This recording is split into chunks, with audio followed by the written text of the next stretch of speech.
Buenos días, nos encontramos con el intelectual hondureño, historiador, escritor, académico, don Mario Argueta.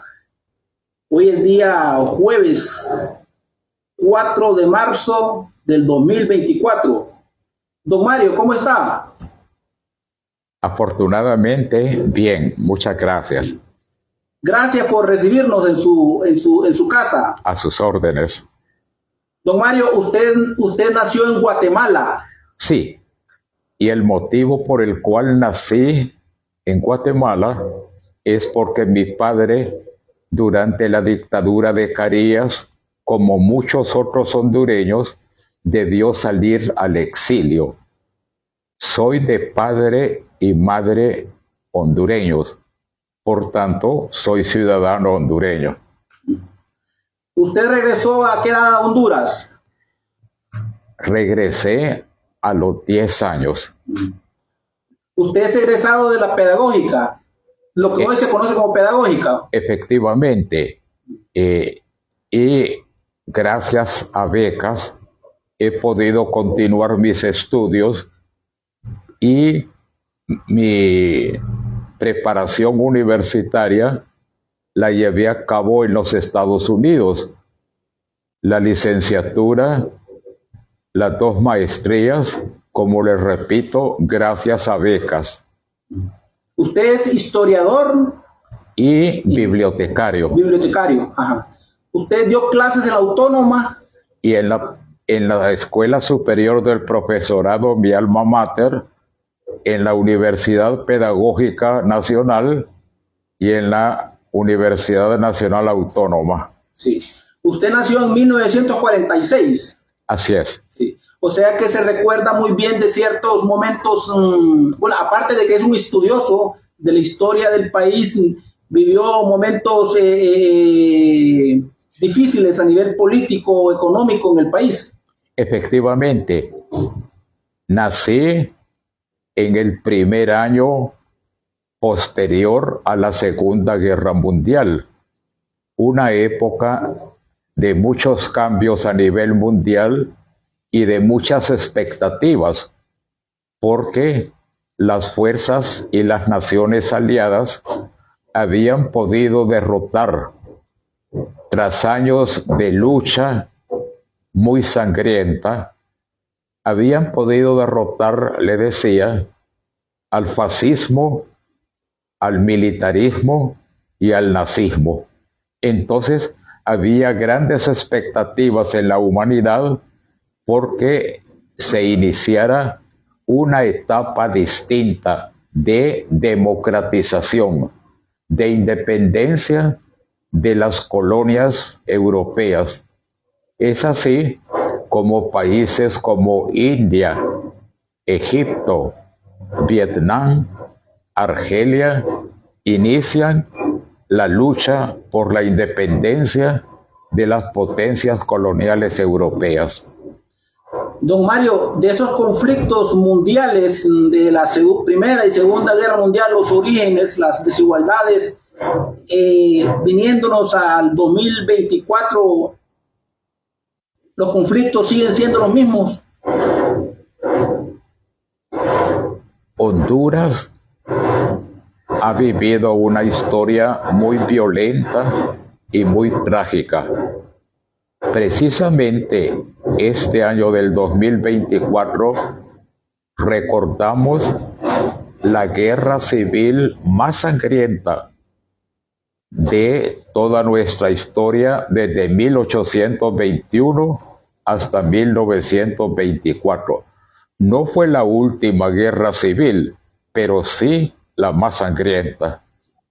De hecho, usted es columnista en el diario El Heraldo y ayer precisamente leí en su columna que hablaba al respecto de la guerra civil de 1924 y la invasión de los marines norteamericanos al país. Efectivamente, he escrito una serie de artículos sobre esa temática, empezando desde las elecciones de 1923, la intransigencia en no reconocer la victoria electoral de Tiburcio Carías, la guerra civil, el sitio de Tegucigalpa, la invasión de los Marines estadounidenses, la protesta de nuestro canciller, el historiador Rómulo Durón, y del escritor Froilán Turcios. Sí, algunos otros hondureños que se hayan destacado, que usted recuerde, aparte del señor Durón y de Froilán Turcios, que se manifestaron en contra de esa invasión. Efectivamente, quiero decirle que distintos intelectuales hondureños en distintas épocas de nuestra historia han mantenido una actitud anti-imperialista. José Cecilio del Valle, en sus escritos, repudia el imperialismo y colonialismo español. Francisco Morazán, en sus proclamas, defiende la soberanía de Centroamérica, que era la República Federal, para no ser absorbida por el imperio inglés.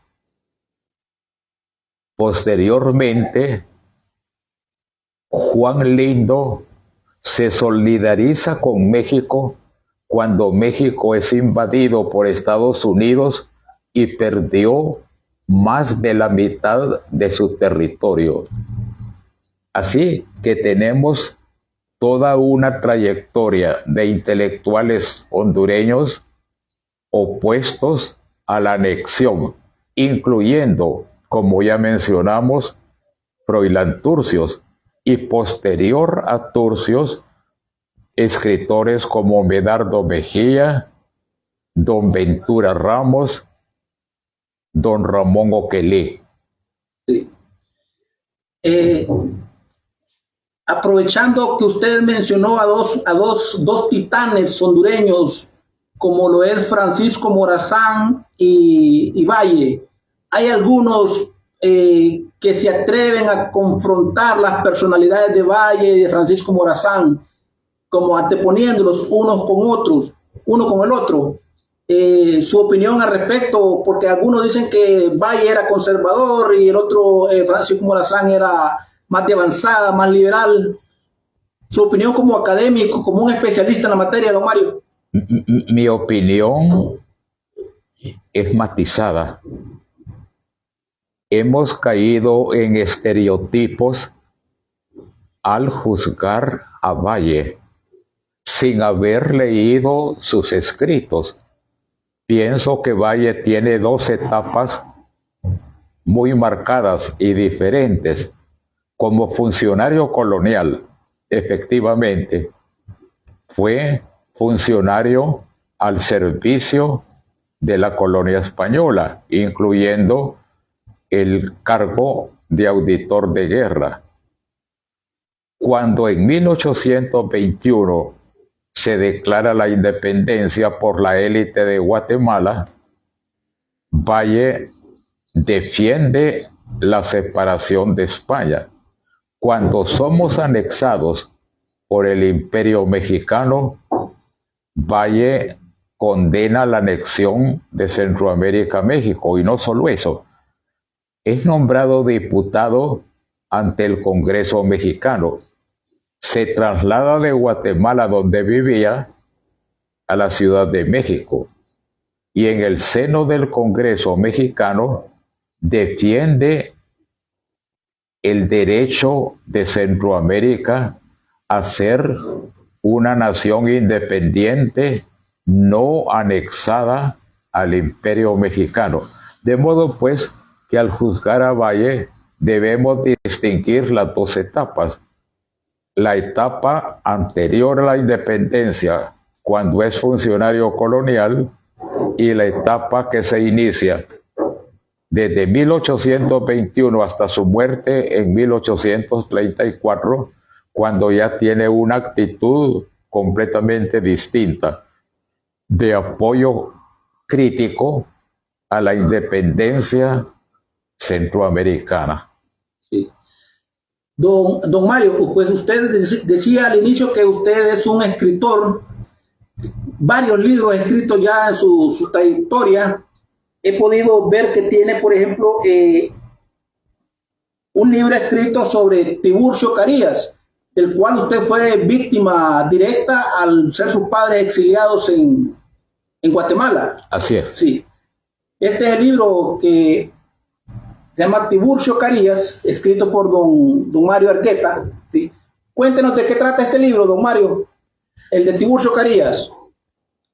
Este libro empieza a partir de 1923, cuando se postula como candidato a la presidencia, compitiendo con dos otros candidatos, ambos del Partido Liberal, porque el Partido Liberal se dividió en dos. Una facción apoyando a Policarpo Bonilla, otra facción apoyando a Juan Ángel Arias.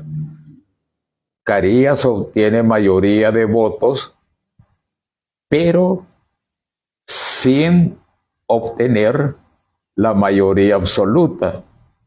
Mayoría absoluta significa la mitad más uno del total de votos. Eso lo establecía la Constitución vigente, la de 1894. Tanto Policarpo Bonilla como Juan Ángel Arias ya habían sido presidentes. Carías era su primer intento de ser electo presidente. El resultado de la elección fue manipulado por el gobierno de ese entonces, presidido por Rafael López Gutiérrez, para impedir que Carías accediera al poder. A partir de ahí se desemboca en la Guerra Civil del 24. Entonces este libro empieza en 1923 y termina con el fallecimiento de Tiburcio Carías en 1969. Don Mario, o sea que en constituciones del país, en constituciones del país anteriormente, ya los presidentes eran electos por el 50% más uno, o la mitad más uno. Es que no siempre. Eso dependía de la Constitución que estaba vigente. Sí, correcto. Para 1923, la que estaba vigente era la emitida en 1894. Y ese fue la causa de guerras civiles, esa disposición que posteriormente fue abolida hasta la fecha. Sí. El que gana es por mayoría simple, ya no por mayoría absoluta. Sí. De hecho, hoy se discute en el país, y usted como un estudioso de la realidad nacional lo sabe muy bien, que se pretende o se está ahí en el tapete de la discusión el hecho de que se pueda elegir un presidente con más del 50%, y que no logre obtener el 50% vaya a una segunda vuelta. Esa es una de las aspiraciones del pueblo hondureño, que sí está vigente en muchas naciones, no en Honduras, que los dos candidatos a la presidencia que obtienen mayor número de votos pasen a una segunda ronda o a una segunda vuelta. Esa aspiración no ha sido aprobada por nuestro Congreso Nacional. Entonces, el resultado es que tenemos presidentes que llegan al poder con apenas un 20 y tanto o un 30 y tanto % del total de personas que han votado.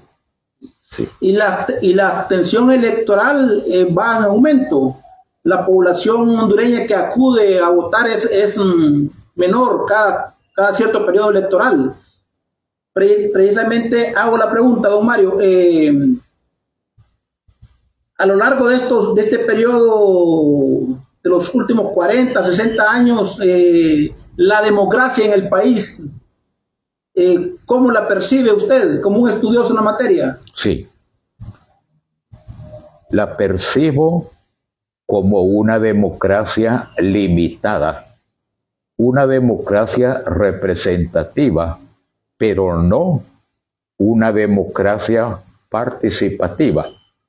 Lo que digo es que una vez que ha concluido la elección, los políticos le dan la espalda al pueblo hondureño. Las promesas que formularon durante la campaña generalmente se olvidan de ellas y no las cumplen.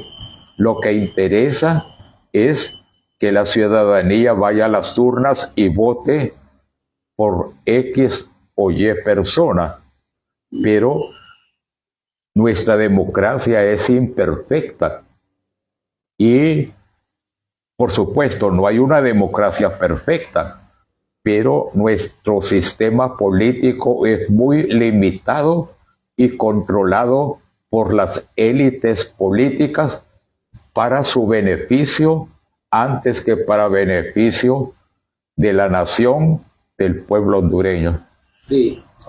Aprovecho aquí, le están mandando saludos. Leonor Sosa, hija de don Roberto Sosa, le envía saludos.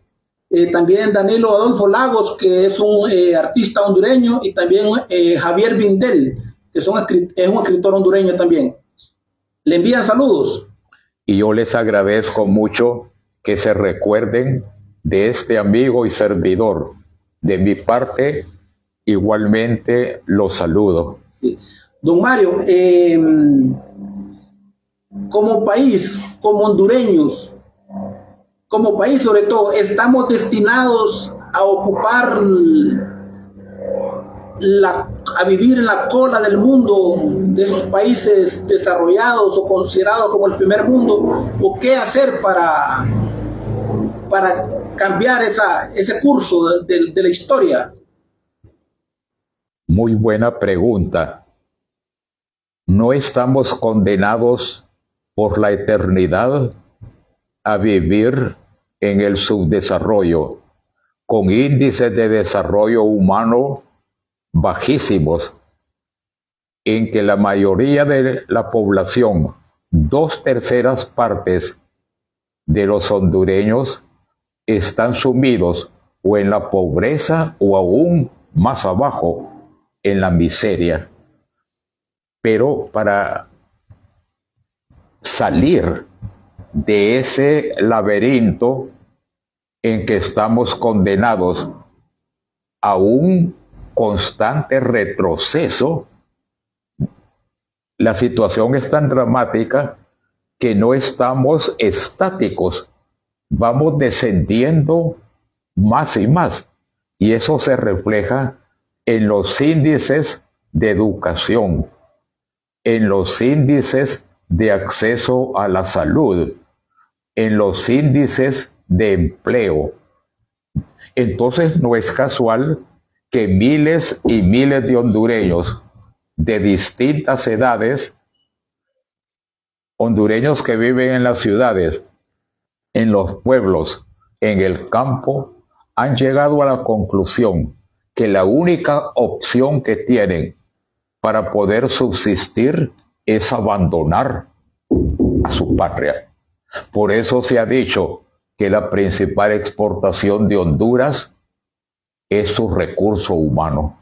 De hecho, la economía nacional es mantenida por las remesas, desgraciadamente, ¿no? Y quienes mandan las remesas, no solo desde los Estados Unidos, también de otros países, España, Canadá, México y otros países, son los llamados acertadamente los héroes anónimos. Pero fíjese que con el tema de las remesas ocurre algo. Quien manda una remesa a Honduras debe pagar una doble comisión. En el país de origen, digamos Estados Unidos, al país de destino Honduras. Y los bancos no le entregan los dólares o los euros, se quedan con ellos sí, y le dan una moneda devaluada como es el empira. sí. Entonces, el gran negocio radica en el sistema financiero, que se queda con moneda dura y entrega moneda devaluada, el empira. Y además, apenas un pequeño porcentaje de las remesas se invierte en producción. La enorme mayoría de las remesas se destina al consumo. Entonces, los gananciosos con las remesas, además de los bancos, son los comercios. Y les repito, un porcentaje muy bajo dedican las familias en Honduras a la inversión. A la producción. A la producción, sí. Sí, sí, correcto.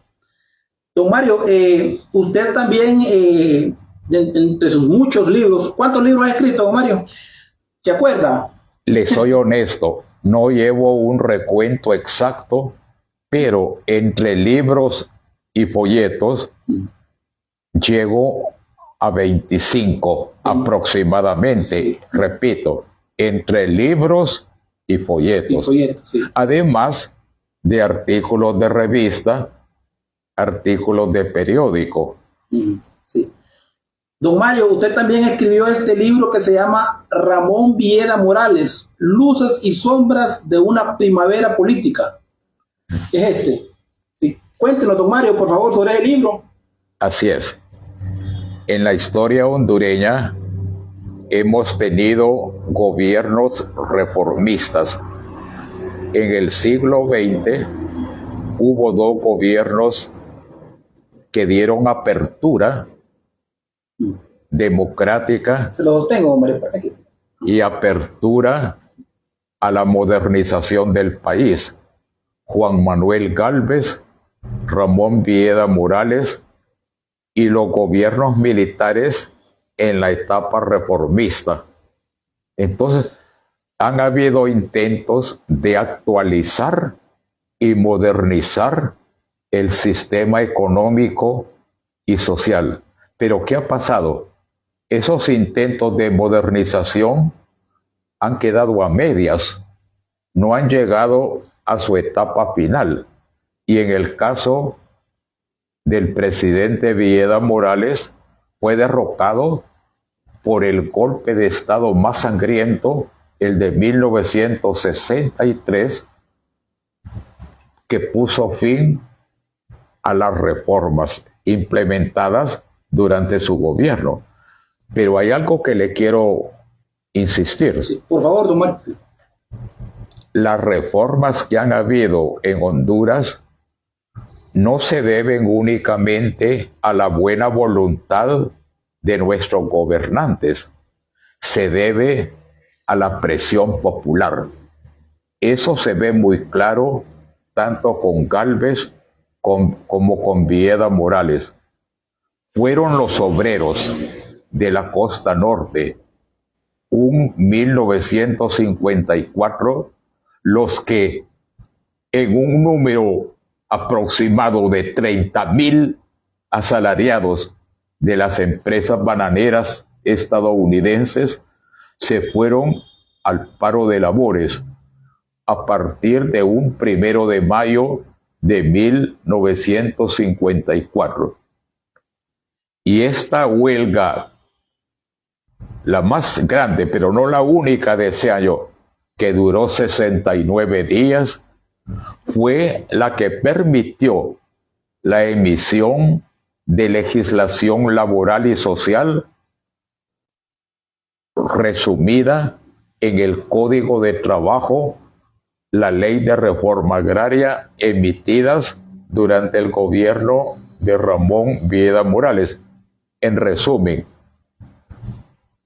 las etapas reformistas en la historia hondureña tienen una doble influencia: la visión de gobernantes como Gálvez y Villeda Morales y la presión popular para impulsar reformas y cambios. Don Mario, usted como un estudioso en la materia, yo he escuchado por ahí, y a lo mejor usted también lo ha escuchado, sobre el golpe de Estado a Villeda Morales, que se dice que fue una especie de autogolpe para impedir que llegara Rodas. ¿Usted ha escuchado al respecto o es algo sacado de los cabellos? Así es. Si fue autogolpe o la autoría del golpe de Estado de 1963 se debe únicamente al ejército, ha sido un tema controversial. Lo que le quiero decir que hay quienes sostienen que Villeda Morales estaba de acuerdo con el golpe porque no comulgaba con que el Partido Liberal llevara al poder a Modesto Rodas Alvarado. En todo caso, independientemente de esa controversia, repito, fue el golpe de Estado más sangriento de toda nuestra historia política. Sí. Aprovechando el tema trayendo a colación el tema del golpe de Estado del 63, ¿hay alguna similitud con el golpe de Estado en el 2009, don Mario? ¿Su apreciación al respecto? El golpe de Estado más reciente, que ojalá sea el último, el del 2009, que derrocó al gobierno democráticamente electo de Manuel Zelaya Rosales, tiene aspectos diferentes a los otros golpes anteriores. ¿Por qué? Porque en el golpe de Estado de 2009 se conjugan y se alían distintas fuerzas, ya no solo el ejército, se alían dos poderes del Estado para derrocar al titular del Ejecutivo. Se alían el presidente del Poder Legislativo, igual el presidente del Poder Judicial, la cúpula empresarial, las cúpulas religiosas, más las Fuerzas Armadas. Entonces, este golpe tiene más actores que los golpes anteriores. Eso singulariza al golpe de Estado del 2009, que también tuvo facetas represivas, porque recordemos que el pueblo se lanzó a las calles porque se estaba arrebatando a un presidente que el voto popular lo había llevado al poder. Sí. Don Mario, también dentro de los libros que usted ha escrito, tiene un diccionario de escritores hondureños. Sí. Aparece ahí en la portada doña Helen Umaña, don Julio Escoto y Juan Ramón Martínez. Así es. Sí. ¿De qué trata el libro? Es un diccionario propiamente de escritores hondureños, me dice. Este libro ha tenido 3 ediciones. Esta es la más reciente. Hay que actualizarlo. Ajá. Lo que contiene este libro son datos biográficos y bibliográficos de escritores en distintos campos, no solo poetas o ensayistas, no. Además, hombres y mujeres que han escrito en otros campos, en la economía, la sociología, la historia. Don Mario, usted es un académico, ha sido un académico. Su paso por la Universidad Autónoma, usted dio clases en la Autónoma, trabajó en la biblioteca. ¿Qué nos puede contar al respecto? Sí. ¿Usted ya está jubilado? Estoy jubilado. Uh-huh. Recuerde que pude estudiar dos campos, la historia y la bibliotecología, de modo que, además de impartir cátedra en la UNA, también se me encargó por parte de la dirección de la biblioteca de aquel entonces de fundar una sección especializada del sistema bibliotecario, la colección hondureña, en la que poco a poco se fue adquiriendo y se sigue adquiriendo información acerca de nuestro país, escrita tanto por hondureños como por extranjeros, de modo que hoy la colección hondureña de la biblioteca de la UNA, junto con la biblioteca del Banco Central de Honduras, son las dos que han adquirido mayor información acerca de Honduras y lo hondureño en distintos campos: histórico, literario, sociológico, en fin, todo lo que se ha podido adquirir que tenga que ver con Honduras ha sido adquirido o bien ha sido donado por personas de buena voluntad. Sí. Don Mario, aprovechando que estamos hablando de la Universidad Autónoma, su opinión sobre la educación superior de hoy con respecto a los últimos 20, 30 años, ¿ha habido progresos o hemos...? Sí. Nuestra Universidad Nacional Autónoma ha ido avanzando significativamente. Particularmente opino en el campo de la investigación. De hecho, es la única universidad, junto con la Universidad Pedagógica Nacional, que hace investigación. Las otras se limitan a la docencia, pero no investigan. Y toda universidad debe conjugar tres aspectos: docencia, investigación y extensión, o sea, proyección hacia la sociedad. Sin embargo, hay rezagos, sobre todo en los métodos de estudio que continúan priorizando lo memorístico, lo repetitivo, en que el docente lleva la voz cantante y el estudiantado es meramente un agente pasivo. No hay una retroalimentación entre docente y alumnado. Además, y este es un problema de todo el sistema educativo, primario, medio y superior, de que muchos de los contenidos a estas alturas del conocimiento están desfasados, no se han actualizado. Entonces vamos rezagándonos más y más en el campo científico y tecnológico, porque repetimos visiones científicas y tecnológicas de muchos años atrás, sin actualizarlas. Eso requiere, por supuesto, que el docente esté permanentemente actualizado. Sí, muy bien, don Mario. Don Mario, usted también escribió el libro El pincel y el martillo, acerca de Confucio y Zoroastro Montes de Oca, que eran hermanos ellos, Confucio y Zoroastro. Sí. No. Quiero decirle de que este pequeño libro está muy cerca de mi afecto.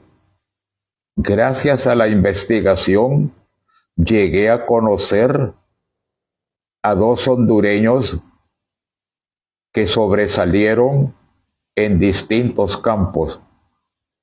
Confucio Montes de Oca, aquí lo tienen, se distinguió como pintor con estudios en Europa, pero además tiene otra faceta que no es conocida como escritor, y escritor de mérito. Su hermano, Zoroastro, fue dirigente obrero en la década de los años 20 en el enclave bananero. Ambos nacieron en La Ceiba de padre español. El primero, Confucio, ganó una beca para estudios de pintura en Europa. Se trasladó a Francia. Al poco tiempo, el gobierno hondureño le quita la beca. Por tanto, él padece hambre, soledad, y sin embargo no regresa a Honduras. Con muchísimo esfuerzo continúa sus estudios de pintura en Francia hasta que regresa a La Ceiba, pero lamentablemente ya viene tuberculoso y fallece en 1925. Se van a conmemorar 100 años de su muerte, siendo muy joven. Le sobrevivió su hermano Zoroastro, que murió muchas décadas después. Estoy intentando buscar un patrocinio para una segunda edición de este libro, incorporando la otra faceta desconocida de Confucio, la faceta de escritor, y escritor de calidad. Quiero decirle que tanto Confucio Montes de Oca como Pablo Zelaya Sierra son los padres de la pintura hondureña del siglo XX. Gracias, don Mario. Don Mario, en la conversación tocábamos el tema de la realidad del país y concluíamos de que estamos en situaciones calamitosas, pero le preguntaba qué hacer como población para salir de esa situación, porque definitivamente no estamos destinados a hacerlo, a estar en la cola del mundo. ¿Qué hacer para salir? Intentar dar una respuesta a su pregunta no es nada fácil, porque no hay respuestas simplistas. Voy a esbozar algunas posibles salidas a nuestra situación. En primer lugar, darle participación a todo el pueblo hondureño sin exclusión, a la oposición política, a las fuerzas vivas, a la sociedad civil, que se cumpla con el mandato constitucional de la integración nacional, que los que sean nombrados en puestos de gobierno representen no a X o Y partido político, represente independientemente de si son políticos o apolíticos, que sean nombrados por su honestidad y por su capacidad. La corrupción y la impunidad están devorando a Honduras, no desde ahora, desde muchas décadas atrás. Y mientras persista la impunidad, Honduras se va a ir empobreciendo más y más. Además, debemos reestructurar totalmente nuestro sistema judicial. Tiene que ser una nación extranjera la que pida en extradición a hondureños involucrados en el narcotráfico, cuando esas personas, si tuviéramos un sistema judicial independiente, no comprometido con los corruptos, esas personas del narcotráfico y sus socios deberían de ser juzgados en Honduras por hondureños sin necesidad de tener que enviarlos a pedimento de otra nación hacia Estados Unidos. Sí. Don Mario, al respecto, a lo largo de la historia, ¿algún expresidente hondureño que haya sido extraditado y juzgado o condenado por narcotráfico? ¿Es el primer expresidente? Hasta ahora, el único caso es el del expresidente Hernández.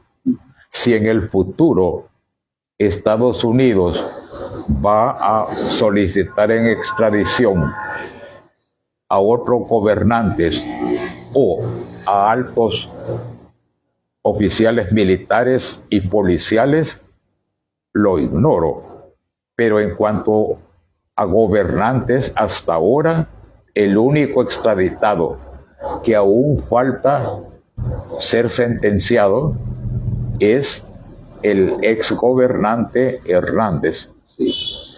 Bueno, hemos conversado con don Mario Argueta, un intelectual académico de grandes quilates en el país, al que la revista literaria cultural Ágora le agradece que nos haya recibido pues en esta conversación en la intimidad de su casa. Don Mario, sus palabras finales en esta conversación, si quiere señalar algo al respecto que nos haya quedado ahí en el... Agradezco mucho a usted esta entrevista y la posibilidad de externar mis ideas y compartirlas con su auditorio, con sus lectores. Si acaso les pido un favor a quienes me escuchan, es que me lean, sea que estén de acuerdo o que estén en desacuerdo. Pero eso es lo que estimula a cualquier escritor, que sea leído para apoyarlo o para criticarlo. Pienso que no debemos de caer en el pesimismo. Debemos, por el contrario, nunca descartar el optimismo, la posibilidad de que Honduras no está condenada por la eternidad al fracaso, que podemos y debemos superar la situación calamitosa en que estamos. Y nuevamente agradecido con usted por esta oportunidad. Muchas gracias. Gracias, don Mario, muy amable.